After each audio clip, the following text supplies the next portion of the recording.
call Alfred Ngaro. Thank you, Mr. Speaker. I rise and take a call in this first reading of the Social Security Amendment Bill, extension of young persons services and remedial matters. Mr. Speaker, as the Chairman of the Social Service Select Committee, it's an honour to be able to receive this bill because, again, it's the vision and direction of this government to ensure that we provide every opportunity for our youth, our young people, and particularly those who are vulnerable, with the opportunities to, I suppose, achieve their dreams, their more years, their sense of vision for the future. And so the previous speaker, Mr. Speaker, has continually talked about the concerns.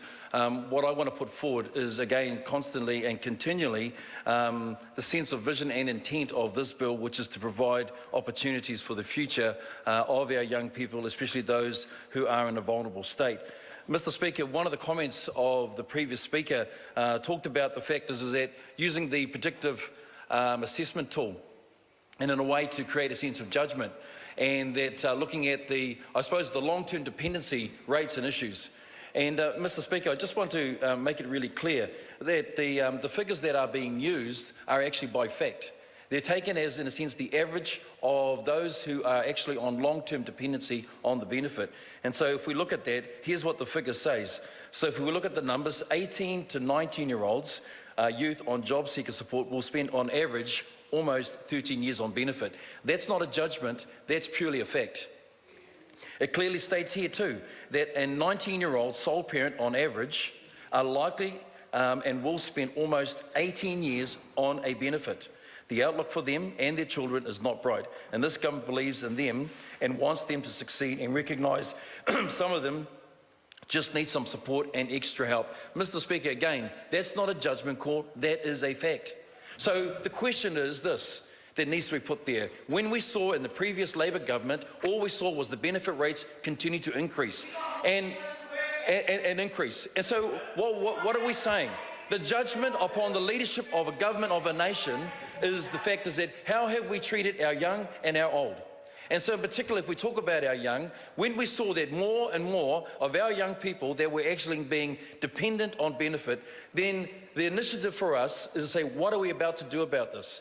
And so this is what this bill is about. This bill is about saying simple things like this, that you do not have to allow your circumstance to dictate or define your sense of destiny.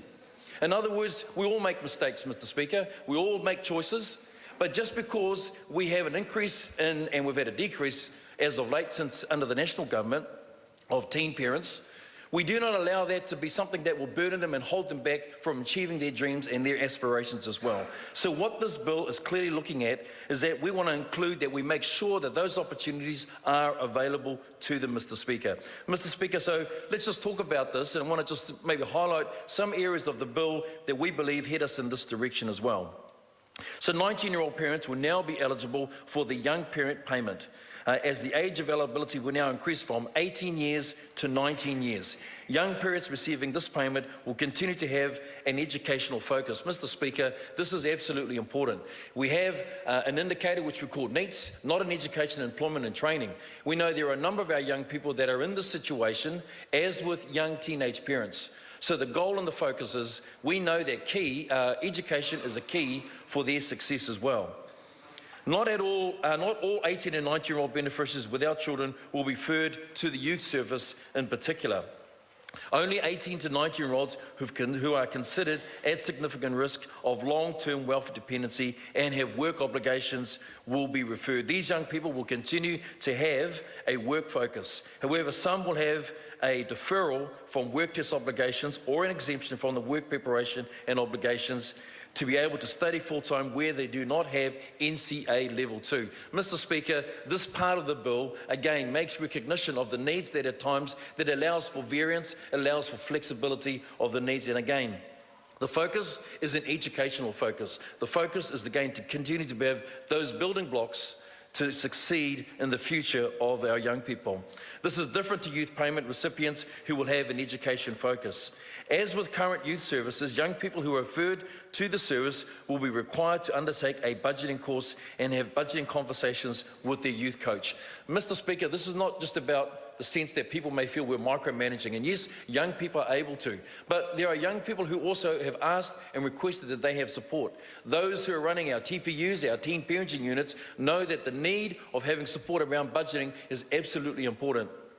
Mr. Speaker, we know that under the Financial Capability Commission, and I attended and spoke at one of the summits there, and Mr. Speaker, the whole issue around financial literacy is an issue and a need right across New Zealand. And so it's no different here. This is not a judgment call. This is purely about saying that actually managing your affairs actually is something that all of us may need some support and help with. And all of this is doing is providing that wraparound support that's absolutely important to those young people in that regards as well. The second thing, and part of the bill, is also parents will be required to undertake a parenting course and have other social obligations related to their child well-being. Again, Mr. Speaker, we've got a number of courses. There are courses like Parenting with Confidence. There's Roots of Empathy that go right across. They are both mainstream and they're right across in other parts of our community. Again, this is not a judgment call. Just because it comes under the aspect of work, what you call social obligations, it's around providing that wraparound support.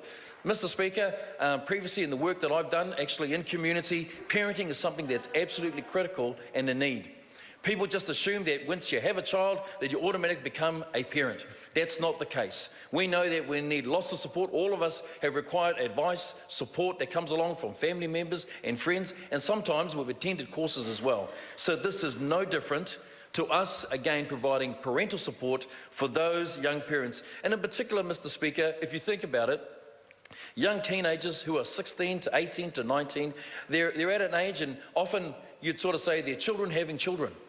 And so therefore, even more so, the need to have parental support and guidance to help them along the way, to be able to deal with these issues. We're dealing with young people often who are in a vulnerable state, that because of no fault of their own in many circumstances, they've found themselves vulnerable because they don't have the support that wraps around them. Family and whānau and ainga that could normally be there, friends that would normally be there. And again, Mr. Speaker, I want to reiterate, this is not to be put on as a burden, but simply as a means of support for our young people, for our rangatahi as well. So they will also be eligible for incentive payments of between $10 and $30 a week for meeting these obligations, or for 6 months participation in education and in training. We believe this is important. This is the same as for existing participants, and it's expected that fewer young people will be on long-term welfare dependency. Again, Mr. Speaker, I want to reiterate, our intent as a government, we make no bones about that. We're unashamedly saying this. We want our young people to move off that sense of dependency and into an opportunity where they can be self-determining for their future and for their direction as well. Mr. Speaker, I want to make some comments around the youth service, and this becomes quite important because while we talk about the social obligations, the benefit wraparound support that we have, we also want to talk about the initiative of the youth service. In 2014, youth service evaluation showed that the youth service is having a positive impact on helping young people on a benefit to be independent of welfare support. It's also reducing benefit liability. At the end of March 2014, the number of youth payment recipients moving to a working age benefit dropped 8 percentage points compared to previous young beneficiaries, from 38% to 30%. Mr. Speaker, we see that this is a positive thing. And I know the previous speaker talked about how do we track them and what should we do. Mr. Speaker, we know that this has been a long-held tradition for many years, that this department's role of responsibilities, it's stated under its SOI, its statement of intent is very clear, is to provide the opportunities to move off benefit and into some form of work. That's where its roles of responsibility lies, Mr. Speaker, and we believe this is important.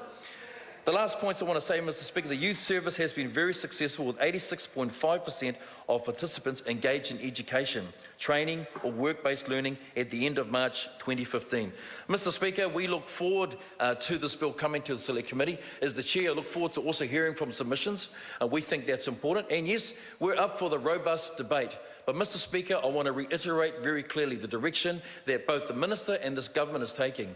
Our belief is this, that the more that our young people who are both vulnerable and at risk are stated on benefit and are dependent on benefits, then the less likely they are to achieve their dreams. That the vision that's clearly held by this government and by the Minister and those of us that are part of the caucus is very clear. We want to provide every opportunity available so that a young person's circumstance does not have to define their destiny, but they have the opportunity to achieve their dreams into the future. Mr. Speaker, I commend this bill to the House. I call Sue Moroney. Thank you, Mr. Speaker. A pleasure to rise and speak to the Social Security Extension of Young Persons Services and Remedial Matters Amendment Bill at its first reading, a bill that